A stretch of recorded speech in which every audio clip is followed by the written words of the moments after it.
Hello everyone. Today we are going to discuss about the zigzag and how the price will fluctuate between the zigzags up and down. So, as we discussed in previous video about the zigzag, ये video में हम थोड़ा बहुत सीखेंगे कि ये zigzag कैसे ये बनती है, ये डाउन zigzag है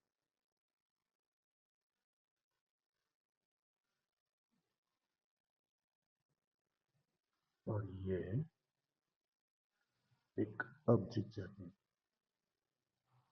तो ये अप zigzag, ये डाउन zigzag में ये फॉल कैसे हो सकता है और ये अप कैसे हो सकता है, वो किस तरह से अप डाउन होता है, उसकी प्रोबेबिलिटी कैसी होती है, वो हम देखने की कोशिश करेंगे आज। अब जैसे ये डाउन जिग है, तो पर्टिकुलर कोई भी रेंज होती है। तो जैसे कि अब हम यहाँ पे देखते हैं, तो ये प्राइस नीचे से ऊपर गया, बराबर। तो नीचे से ऊपर गया तो ये प्राइस कैसे ऊपर जाएगी? प्राइस एक दूसरे, जो भी कैंडल्स होती है उसको छोड़ के ऊपर जाएगी तभी प्राइस ऊपर जा पाएगी ना। मतलब एक से ऊपर क्लोजिंग कर करके ही जाएगी ऊपर, अदरवाइज प्राइस मूव नहीं कर पाएगी। तो जैसे कि हम ये जिगजैग ड्रॉ करते हैं तो उसके अंदर सपोर्ट और रेजिस्टेंस बनते हैं। तो सपोर्ट और रेजिस्टेंस हम कैसे देखेंगे? तो सपोर्ट और रेजिस्टेंस हमको ऐसे देखना है कि कोई भी प्राइस होती है, जैसे कि ये प्राइस जैसे जैसे क्लोजिंग करके नीचे जाती है, ऐसे, तो ये प्राइस रेड है, मतलब इसका ओपनिंग यहाँ पे है, क्लोजिंग यहाँ पे है, इसका ओपनिंग यहाँ पे है, क्लोजिंग यहाँ पे, मतलब प्राइस एक दूसरे को छोड़ के नीचे जा रही है। मतलब ये एक तरह से रेजिस्टेंस बन रहा है, मतलब इसमें सेलिंग हो रहा है। तो प्राइस ऐसे ऐसे करके नीचे जाएगी तभी ये डाउन लेग बनेगा।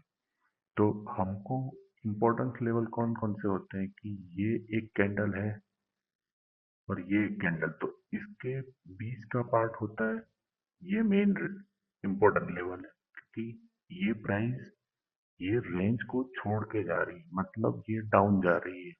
तो ये इम्पोर्टेंस लेवल्स होते हैं। फिर ये जैसे डाउन में हो रहा है वैसे आपको अप में देखने का है। तो अप की जिगजैग कैसे होती है? ये होती है। अब ये इम्पोर्टेंस लेवल है, ये प्राइस ये पूरी रेंज को छोड़ के ऊपर जा रही, मतलब उसको कहीं ना कहीं इंटेंशन है कि वो ऊपर जाने की कोशिश कर रही है। तो ये दोनों, ये रेजिस्टेंस और ये सपोर्ट, इसको हम कंसिडर कर सकते हैं। अब ये दोनों सपोर्ट और रेजिस्टेंस कंसिडर कर दिया तो प्राइस ऐसे ऐसे मूव करके ही जाएगी, मतलब प्राइस एक रेंज को छोड़ के दूसरी रेंज में जाएगी। अब समझो कि कोई जगह पे रेजिस्टेंस बना, समझो प्राइस गिर रही है, ऐसा प्राइस गिर रही है, तो प्राइस गिर रही है तो ये इस रेंज को छोड़ के आई, मतलब ये रेजिस्टेंस बना के नीचे गिर रही है। तो मतलब रेजिस्टेंस जब तक बना के गिरती रहेगी तब प्राइस गिरती है, पर कभी ना कभी प्राइस फंस जाएगी। मतलब कोई भी एक रेंज में, एक ये रेंज छोड़ के समझो ये रेंज में आ गई तो प्राइस क्या होगा, कभी कभी इसके अंदर भी फंस जाएगी। तो आपको ये रेंज बना बना के वापस नीचे गिरेगी, मतलब कि ये एक डाउन लेग होगा तो डाउन लेग में ऐसा नहीं होगा कि एक और दो कैंडल से पूरा लेग बन गया होगा, उसमें बहुत सारी रेंजेस भी बनी होंगी। जैसे कि मैंने ये बताया, ऐसी रेंजेस भी बनी होगी। इसमें कैसा होगा, एक कैंडल दूसरा कैंडल दोनों एक दूसरे को काट के जा रहा, फिर दूसरे कैंडल में प्राइस फंस गया, फिर क्या है ऊपर ब्रेकआउट करने की कोशिश करेगा, फेल होगा, फिर वापस नीचे ब्रेकआउट करके वापस नीचे चला जाए, मतलब ये रेंज को प्राइस छोड़ दिया। तो मतलब अभी नई रेंज नीचे बनेगी, अभी नीचे रेंज बनेगी तो ये समझो नीचे आई तो इसके अंदर प्राइस फंस गई। अभी समझो नीचे जाने की कोशिश करेगी, फिर उसमें से रिजेक्ट होगी, फिर वापस ऊपर जाने की कोशिश करेगी, तो ऊपर जाएगी, मतलब ये रेंज को छोड़ के फिर वापस ऊपर जाने की कोशिश करेगी। समझो कि ये रेंज यहाँ पे बनी, फिर ये दूसरी रेंज यहाँ पे बनी। जैसे ये रेंज बनती बनती डाउन साइड आ रही है, वैसे ये रेंज ऊपर बनना शुरू हो जाएगी। जैसे समझो एक रेंज बनी, एक काट के नीचे आया प्राइस, तो अभी इसके अंदर प्राइस फंसा। अभी ये फंसा, तो फिर वापस ऊपर जाने की कोशिश, वापस आया अंदर, फिर वापस नीचे गिर गया। अभी वापस नीचे आया तो ये प्राइस नीचे घिस गई। अभी यहाँ पे रेंज में फंसा, फिर वापस रेंज में नीचे जाने की कोशिश की, वापस फिर प्राइस में अंदर, रेंज के अंदर आ गए। तो ये जो रेंजेस बन रही है, तो वो डाउन साइड बन रही है। तो ये डाउन साइड रेंजेस बनती है, तो ये लेग पूरा डाउन बनता है। अभी ये रेंजेस जैसे जैसे अप साइड बनने की कोशिश करेगी, समझो कि ये रेंज है, तो ये रेंज ने नीचे ब्रेकआउट करने की कोशिश की, नहीं जा पाई, फिर वापस उसने ऊपर चली गई। तो मतलब ये रेंज को ब्रेकआउट करके प्राइस ऊपर जा रही है। अभी ये रेंज में प्राइस फंस रही है, तो ये प्राइस कैसे ऊपर जाएगी? ये वापस ये रेंज में जाएगी, तो ये रेजिस्टेंस एरिया है, तो इसके अंदर घुसेगी, तो इसको वापस सेलिंग मिलेगा। अगर वो रिजेक्ट होकर फिर वापस चली जाती है अंदर, और फिर प्राइस छोड़ के ऊपर जाती है, तो ये हमको क्या बता रहा है कि ये रेंज बनी थी यहाँ पे, ये रेंज यहाँ पे बनी, मतलब ये अप लेग बनाने की कोशिश कर रही है ना। तो सपोर्ट और रेजिस्टेंस और रेंजेस, ये बहुत ही इंपॉर्टेंट चीजें हैं कि ये अप लेग, डाउन लेग या अप लेग, ये सब कैसे बनेगी। तो ये सब यही तरीके से बनेगी,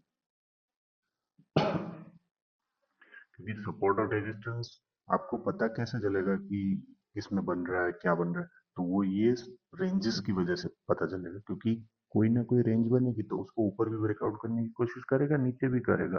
पर आपको पता होना चाहिए कि ये, अभी समझो ये दोनों रेंज बनी हुई, ये एक रेंज बनी हुई है और ये एक रेंज बनी हुई है। अभी समझो कि ये डाउन है, अभी ये प्राइस नीचे रिजेक्ट हुई, तो यहाँ पे रिजेक्शन आया, तो आपको पता चला कि ये अल्टीमेटली क्या हो रहा था, हर बार की प्राइस रेंज के नीचे जाता था तो ब्रेकआउट करके नीचे चला जाता था। और ये रिजेक्ट होकर अंदर आ रहा है, मतलब इसमें के अंदर क्या हो रहा है कि ये रिजेक्ट हो रहा है, मतलब कोई ना कोई नीचे बायर है। मतलब बायर है, इसका मतलब क्या है कि अभी ये वापस यहाँ से रिजेक्ट होगी, तो ये ऊपर की रेंज में जाने की कोशिश करेगी, तो ऊपर की रेंज के अंदर जाने की कोशिश करेगी। तो आप यहाँ से इसका एनालिसिस कर सकते हैं ना, क्योंकि हमको अल्टीमेटली क्या चाहिए कि हमको पता चलना चाहिए कि कौन कहाँ पे कौन सी एक्टिविटी हो रही है। क्योंकि ये सब चीजें क्या है कि आपको पूरा प्लानिंग से करना पड़ता है। ये रेंजेस, फिर सपोर्ट, रेजिस्टेंस, ये सब कहाँ पे बना है वो आपको एडवांस में पता होना चाहिए। एडवांस में पता होना चाहिए मतलब कोई भी पर्टिकुलर स्टॉक होता है, जैसे कि हम अभी ये करते हैं, अभी ये समझो ये ये है, बराबर। अभी समझो कि ये एक स्टॉक है, बराबर। अभी समझो हमको पता चला कि ये रेंज यहाँ पे ये बनी, बराबर। तो अभी इसके अंदर रिजेक्शन यहाँ पे ऊपर से चालू हुआ, बराबर। ये तो आपको क्लियरली विजिबल है कि यहाँ से रिजेक्ट हो रहा है, पर यहाँ पे रिजेक्ट हो रहा है, तो अभी क्या है, नीचे की रेंज में जाना चाहिए, तो नीचे की रेंज में तो जा ही नहीं रहा है। ऊपर की जो रेंज है वहीं पे अटका हुआ है ना, क्योंकि नीचे की रेंज में जाएगा और नीचे की रेंज को ब्रेक कर देगा, तो हमको पता चलेगा कि भाई ये अप लेग में जा रहा था, उसकी जगह पे वो डाउन लेग में जा रहा है। पर ये रेंज ही नहीं छोड़ना चाह रहा, तो आपको पता चलना चाहिए कि ये अभी भी अप लेग में ही चल रहा है। तो ऐसे आपको पता चलेगा कि कौन सी रेंज में चल रहा है। अभी देखो, ये एग्जाम्पल के तौर पे आपने देखा, तो ये यहाँ से रिजेक्ट हुआ, तो रिजेक्ट हुआ तो क्या हुआ, इसमें मतलब सेलिंग हुआ, तो सेलिंग हुआ तो मतलब क्या है, ये कंटिन्यू होना चाहिए ना। अभी यहाँ से इसको यहाँ पे आएगा, फिर यहाँ से गिरता गिरता गिरता ये रेंज ब्रेकआउट कर देगा। अभी समझो ये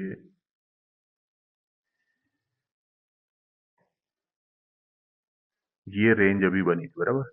इसके पहले समझो कि ये एक रेंज है, ये एक कैंडल के, अभी देखो ये हाई, ये हायर हाई बन रहा है, ये भी हायर हाई बन रहा है, फिर यहाँ पे आके अटक गया, मतलब यहाँ पे रेजिस्टेंस मिल रहा है उसको, तो सेलिंग हो रहा है। तो सेलिंग हो रहा है, तो क्या कंटिन्यू हो रहा है, तो कंटिन्यू नहीं हुआ, तो वापस फिर वही रेंज को टच करने लगा, मतलब वो वापस रेंज को ऊपर ब्रेकआउट करना चाहता है, तो देखो वहां पे प्राइस वापस गया, फिर वापस गया, फिर उसने वापस ब्रेकआउट कर दिया। ब्रेकआउट कैसे किया, ये रेंज पूरी थी यहाँ पे, तो उसको देखो ऊपर ब्रेकआउट नहीं कर पा रहा था, means price wasn't able to move upside। देखो वो वही रेंज में था, इस दिन देखो उसने रेंज छोड़ दिया, बराबर। ये प्राइस देखो छोड़ के ऊपर चली गई, तो अभी क्या हुआ, अब ये रेंज छोड़ के चली गई तो वापस इस रेंज में भी सेलिंग आने लगा। तो क्या इस रेंज में सेलिंग आके फिर वापस उसने कंटिन्यू किया नीचे? नहीं किया, तो वापस उसके हाई पे टच होने लगा। तो उसने क्या किया, फिर वापस टच होने लगा, मतलब ये रेंज को नीचे जाने के, नीचे टच करने के बदले में वो ऊपर ही टच कर रहा है। मतलब प्राइस ऊपर जाने की अभी भी कोशिश कर रही है। अभी देखो ये रेंज छोड़ ही नहीं रही, मतलब ये प्राइस तो छोड़ ही नहीं रहा था ना, नीचे ही नहीं छोड़ रहा था, अप साइड भी नहीं। अभी इस दिन क्या हुआ, आ- आज प्राइस ये ऊपर मूव कर गया, मतलब ये रेंज को छोड़ दिया उसने। तो ये जो भी स्विंग बनते हैं, अप स्विंग, मतलब ये up swing down swing, up swing down swing, तो ये सब में रेंजेस बन बन के ही प्राइस ऊपर जाएगी, और प्राइस नीचे आएगी तो भी रेंजेस बन बन के ही आएगी। तो ये हमको पता चलना चाहिए, क्योंकि और ये आपको लग रहा होगा कि ये एनालिसिस इतना तो सबके सबके चार्ट में दिखता है, पर ये चार्ट में दिखने से ज्यादा जो इम्पोर्टेंट है कि आज समझो आप कल के लिए एनालिसिस कर रहे हो कि कल इसमें क्या हो सकता है, बराबर। तो कल क्या हो सकता है उसके पहले आपको कल कल नहीं पता चलेगा, उसका पता आज चलेगा, क्योंकि ये आपको क्लोजिंग एनालिसिस मोस्ट इम्पोर्टेंट है, क्योंकि क्लोजिंग एनालिसिस करोगे फिर बाद में कल का जो प्लान है वो आज ही बनाना पड़ेगा। क्योंकि कल मॉर्निंग में आप सोचोगे कि ये क्या करेगा, फिर मैं क्या सोचूंगा और मुझे लगेगा वैसा करूंगा, वैसा कुछ भी नहीं है इसमें। इसमें कैसा है कि समझो कि इसमें मुझे आज ट्रेड करना था, बराबर। तो इसके अंदर मुझे पता होना चाहिए कि इस दिन देखो टच हुआ, बराबर। यहाँ पे देखोगे तो यहाँ पे रिजेक्शन आया, तो रिजेक्शन आया तो देखो वॉल्यूम भी बढ़ गया नीचे। नीचे देखोगे तो यहाँ पे वॉल्यूम भी बढ़ गया। हाँ, ये देखो वॉल्यूम बढ़ गया, बराबर। अभी वॉल्यूम बढ़ गया मतलब यहाँ पे सेलिंग हुआ है, तो सेलिंग हुआ तो कंटिन्यू होना चाहिए। तो देखो दूसरे दिन क्या हुआ, वापस वो लाइन पे टच हो गया। तो वापस हो गया तो टच क्या हुआ, फिर से वॉल्यूम बढ़ गया, मतलब फिर से वापस सेलिंग हुई ना। हम ऐसा कंसिडर कर रहे हैं कि प्राइस टच हुआ है और प्राइस ऊपर मूव नहीं हो पाया है, तो मतलब बाइंग भी नहीं हुए, मतलब प्राइस नीचे भी नहीं मूव हो पाया, मतलब सेलिंग भी नहीं हुए, मतलब यहाँ पे जो प्राइस था वही रेंज में, पर प्राइस में पोजीशन बिल्डअप हो रही है, ऐसा हम सोच सकते हैं। और वापस तीसरे दिन भी देखोगे तो इसमें भी वॉल्यूम बढ़ा है, इसमें भी प्राइस देखोगे तो वही रेंज में है। अभी प्राइस वही रेंज में है, तो आप ये एनालिसिस कर रहे हो कि ये प्राइस वही रेंज में है, तो प्राइस में कोई ना कोई साइड तो ब्रेकआउट होना चाहिए। प्राइस ब्रेकआउट होने के लिए क्या होगा, प्राइस ये रेंज में, हमको ये पहले से एनालिसिस करके रखा है कि ये रेंज ब्रेकआउट करके ये रेंज में गया है।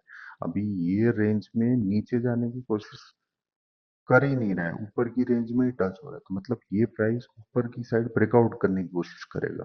तो ब्रेकआउट करने की कोशिश करेगा तो क्या करेगा, तो उसके अंदर जो पैरामीटर्स है वो हमको लगाने पड़ेंगे कि भाई ये कौन सी जगह पे रिजेक्शन कर रहा है। तो रिजेक्शन करने के लिए हम कहाँ पे जाएंगे, 5 मिनट में जाएंगे। अब जैसे हमने एनालिसिस किया कि भाई इस दिन हमको सेलिंग हुआ, फिर वापस देखोगे तो ये सेलिंग हो गया, ये वापस फिर से सेलिंग हो गया।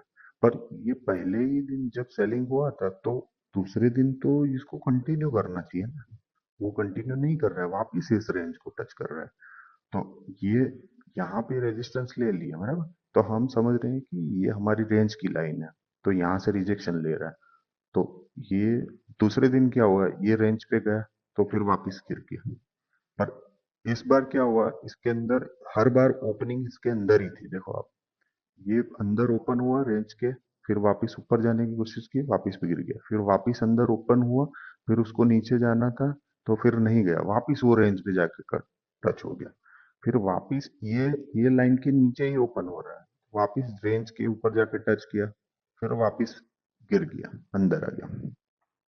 अभी आज के दिन क्या हुआ, ये रेंज के ऊपर ओपन हो गया। ऊपर ओपन हो गया मतलब ये रेंज जो हमने बनाई थी डेली में,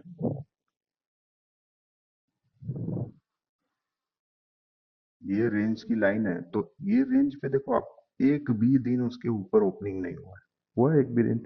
और कल के दिन उसने क्या किया, देखो उसके ऊपर जाके क्लोजिंग कर दिया। उसके ऊपर जाके क्लोजिंग कर दिया। फिर उसके बाद आज के दिन पे वो ऊपर ओपन हुआ। ऊपर ओपन हुआ तो वो क्या करेगा, फिर वापस ऊपर ओपन हो गया तो वो क्या करेगा।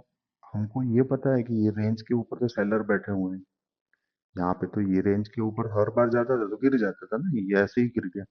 तो हमको ये देखना है कि यहाँ पे हम सीधा कोई भी चीज इनिशिएट नहीं कर सकते, क्योंकि ये तो रेजिस्टेंस एरिया है। अभी रेजिस्टेंस एरिया तो हम क्या देख सकते हैं कि ये रेंज में खुलेगा तो वापस वो सेलर आके फिर वापस अंदर ले जाएंगे प्राइस, ये रेंज के अंदर, ये रेंज की लाइन है हमारी, तो ये रेंज के अंदर ले जाएंगे। तो अभी ये रेंज के अंदर प्राइस ले गए तो ये प्राइस को तो अभी गिर जाना चाहिए ना यहाँ से, क्योंकि रेंज के अंदर आ गया है मतलब वो सेलर वापस एक्टिवेट हो गए और यहाँ पे नीचे गिरना चाहिए प्राइस। जैसे हम 2 दिन पहले क्या सोच रहे थे, यहाँ पे कि रेंज को टकराया तो वापस गिर गया, तो फिर यहाँ से कंटिन्यू होना चाहिए ना। तो वैसा ये रेजिस्टेंस में ओपन हो गया तो अभी इसको अंदर आ गया, मतलब रेजिस्टेंस स्ट्रॉन्ग, सेलर स्ट्रॉन्ग है तो प्राइस को अंदर पुश कर दिया, फिर वापस नीचे आ गया। तो अभी इसको कंटिन्यू होना चाहिए ना। पर अगर वो कंटिन्यू नहीं होता है और ऊपर चला जाता है तो इसका मतलब क्या, कि यहाँ पे जितनी भी सेलिंग हुई है उसको ये डिफिट कर देगा ना। क्योंकि इतने दिन से प्राइस में शॉर्टिंग हो रहा था, तो प्राइस में जो भी शॉर्टिंग हो रहा था वो प्राइस कवर तो होगी ना कहीं, क्योंकि शॉर्ट्स कितने दिन तक होल्ड होगा। तो उस इस दिन पता चल गया कि हमको ये शॉर्ट्स सुबह सेलर जोन में ओपन हुआ है वापस आ गया तो वो कंटिन्यू होना चाहिए। और वो नहीं हुआ, फिर वापस अंदर चला गया तो हमको पता चला कि ये रेंज के ऊपर अभी कंटिन्यू होगा। तो हम ऐसा सोच सकते हैं कि भाई ये शॉर्ट्स कवर हो गए। अब ये जो मैंने बताया कि अभी ये शॉर्ट्स कवर हो गए बराबर, अभी ये शॉर्ट्स कवर हो गए तो मतलब ये रेंज यहाँ पे बनी थी, फिर वापस एक दूसरी रेंज यहाँ पे बनी, अभी ये ऊपर रेंज बनी। तो ये रेंज जैसे जैसे बनती जाएगी वैसे वैसे अपस्विंग बनता जाएगा।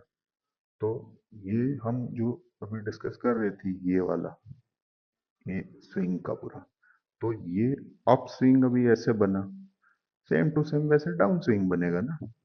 तो ये ऐसे एनालिसिस करना है कि हमको क्या क्या करना है। पर आप ऐसा सोचोगे कि अभी आज मैंने ये स्टॉक देखा है बराबर, और कल सुबह आके मैं इसको कुछ इनिशिएट कर दूंगा इसमें बराबर, तो ऐसे कुछ भी नहीं होता है। ये एक स्टॉक को आपको प्रॉपरली एनालिसिस करके इसको स्टडी करके आपको ट्रेड करने में बहुत टाइम लगता है, क्योंकि जो जो चीजें बननी चाहिए वो सब चीजें बनेंगी, और जो एनालिसिस आप सोच रहे हो वैसा होगा तभी आप इसको ट्रेड कर पाओगे।